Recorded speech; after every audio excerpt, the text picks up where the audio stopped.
Welcome to the Nevis Newscast for Wednesday, May 29th, 2019. I'm Donis Wilkinson Keynes. The Honorable Dr. Joseph Wu, Minister of Foreign Affairs of the Republic of China, Taiwan, visited Nevis on the evening of Tuesday, May 28th, as part of his inaugural visit to the Federation.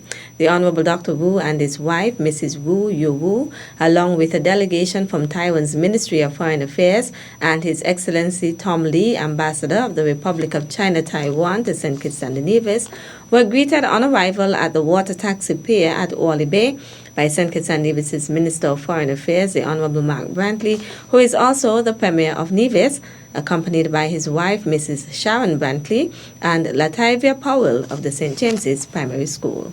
Good afternoon. Welcome to Nevis. Thank you for coming. And I do hope that you enjoy your time here. The Taiwanese delegation's tour of the island included a stop at the proposed site of the Nevis Penny's Beach Park project. The design for the park is the culmination of more than 3 months of close collaborative work between the NIA's Ministry of Tourism and the Taiwanese Technical Mission in St. Kitts and Nevis. The project, which will be jointly funded by the Republic of China, Taiwan, and the Nevis Island Administration, will be spearheaded by the Taiwan Technical Mission under the leadership of consultant Vincent Lai. The park is expected to be a public space designed to be multifunctional and sustainable, incorporating disaster prevention and eco-design, and is suitable for community participation and empowerment and capacity building. Following the visit to the Penny's Beach Recreation Park, the Taiwanese Foreign Minister and his delegation had dinner with the members of Cabinet of the Nevis Island Administration, hosted by Premier Brantley and his wife at the Montpelier Plantation Inn.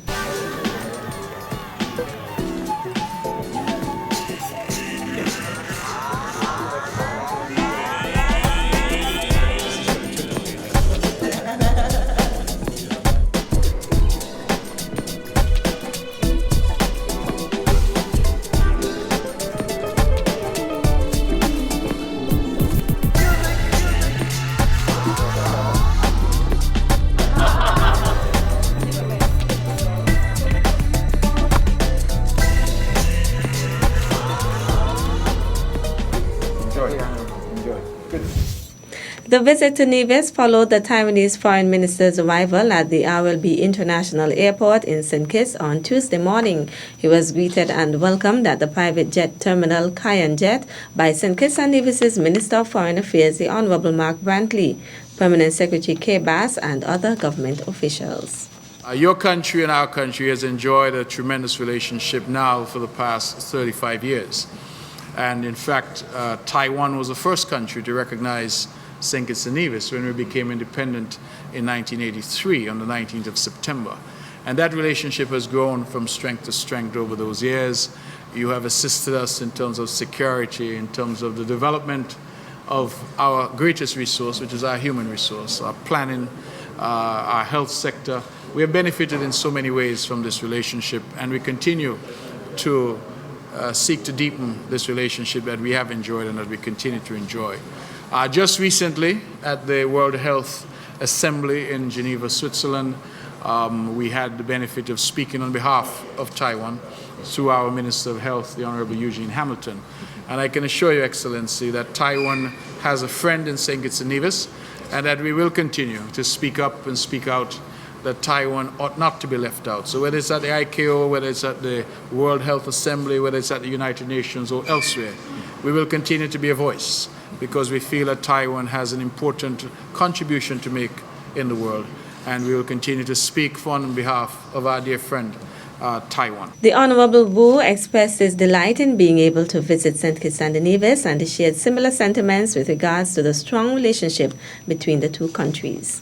In the area of Taiwan's international participation, and I appreciate it very much that you mentioned that, that is indeed the area that we are indebted to St. Kitts and Nevis.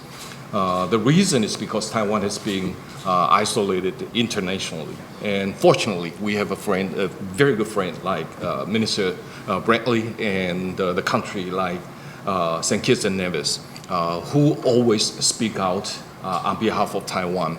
As you said, Minister Hamilton spoke out in such a large volume in Geneva for Taiwan's role in the World Health Organization, and that is highly appreciated by the Taiwan people. And I would like to express my appreciation on behalf of Taiwan's people and the government to your relentless effort in supporting Taiwan's international participation. And as I said a little bit earlier, we will continue to explore your beautiful country, and we'll continue to work together with you to strengthen our bilateral relationship. Thank you. Good. And as we say in Taiwan, sheshe. Thank you. Okay.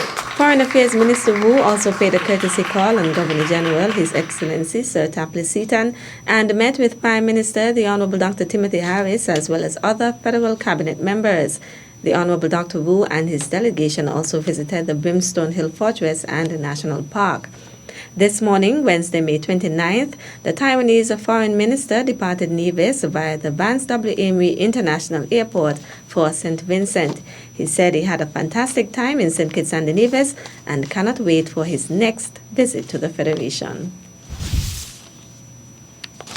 The following is a notice from the NIA's Ministry of Communications and Works regarding Phase 1 of the Island Main Road Rehabilitation Project. The Nevis Island Administration, through the Ministry of Communications and Works, invites residents and property owners along the Island Main Road from Cotton Ground to Cliff Dwellers and the general public to a town hall meeting on Thursday, May 30th, 2019. The purpose is to discuss issues relating to the implementation of the Island Main Road Rehabilitation Project Phase 1, Cotton Ground to Cliff Dwellers. The town hall meeting will take place at 6 p.m. on Thursday, May 30th, 2019 at the Cotton Ground Community Center. Present will be Minister of Public Works, the Honorable Spencer Brand, and representatives of the Ministry of Communications and Works, Public Works Department, Nevis Water Department, as well as the contractor for the project, Surrey Paving and Aggregate Company, Caribbean Limited. Still to come. But with the meat festival, we're hoping to have additional meat products available. We'll give you the details after this break.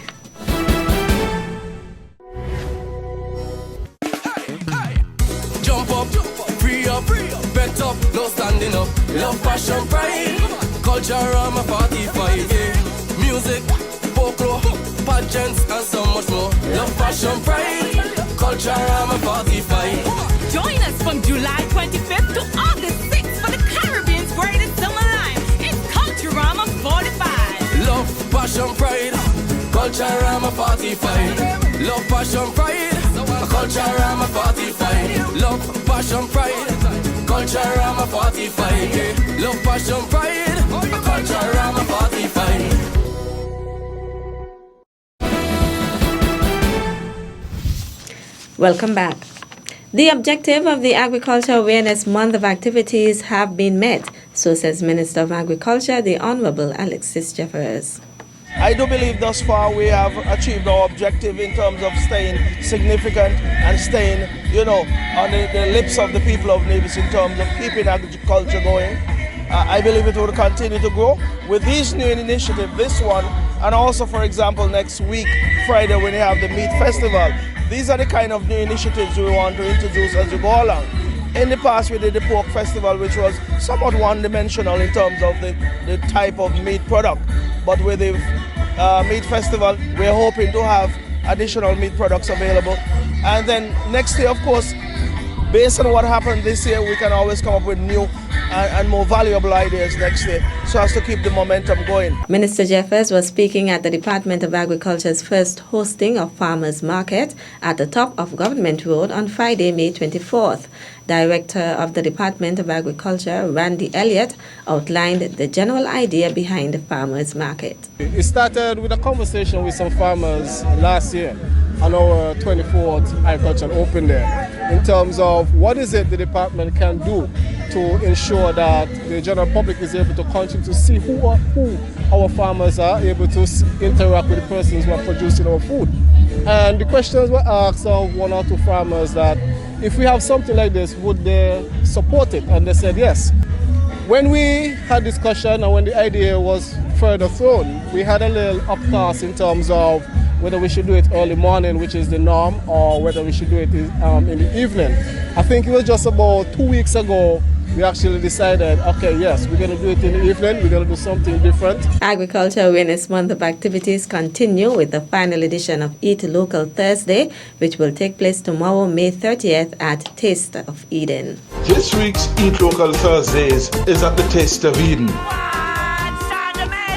Ginger cabbage rice, ground provisions, sweet potato casserole, stewed breadfruit, coconut dumplings, stir-fried eggplants, honey glazed carrots, green salad, stewed mackerel, fish in Creole sauce, and stewed mutton. To close the month of activities, the Abattoir Division will host Meat Fest at the Charlestown Waterfront on Friday, May 31st, beginning at 10 a.m. The Nevis Renal Society continues to receive the support of the general public as the society continues to offer assistance to patients with renal failure. Devon Cornelius has the details. Love Your Kidneys, Love Your Life is the theme for the 2019 edition of the Nevis Renal Society's Walkathon.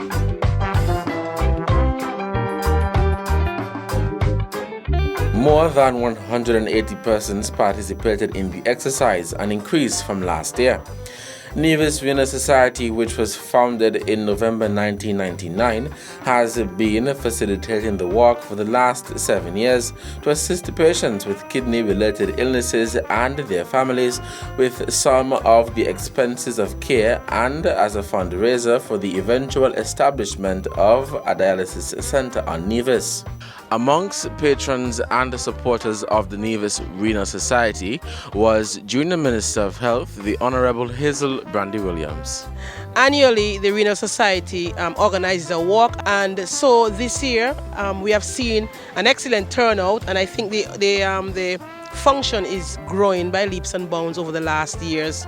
This year, the route was through Bath Plain on the Longport Road down to Naspa, and then back. The Renal Society must be commended for the work that it has been doing in terms of bringing awareness to persons as it pertains to controlling their diets and protecting their kidneys. And so I would like to congratulate that association through its president and all the other team members for the excellent work they have been doing. The walk is also geared towards bringing awareness to the general public that exercising regularly is one way of protecting themselves from kidney disease and renal failure. Tariq Richards was awarded a prize as the first person to complete the walk, while Jasmine Herbert was first in the female category. Edson and Avril Elliott were also recognized as the first couple to complete the walk, while Henri Pemberton was recognized as the youngest participant. Sponsoring the walkathon for the last 3 years was the Bank of Nevis Limited. What I need every walker here to do today is encourage their friends and family members to come out and support the cause. The numbers are increasing, and as they say, love your kidneys, love your life. The journey doesn't stop here today though. This is just the beginning of the journey. We have to continue to eat healthy, walk, exercise, and take care of one another. The Nevis Renal Society also holds an annual gala and awards ceremony in November. I am Devon Cornelius reporting for the Nevis Newscast. Thanks, Devon. That's it for this edition of the Nevis Newscast. On behalf of all of us here at the Department of Information, thank you for viewing.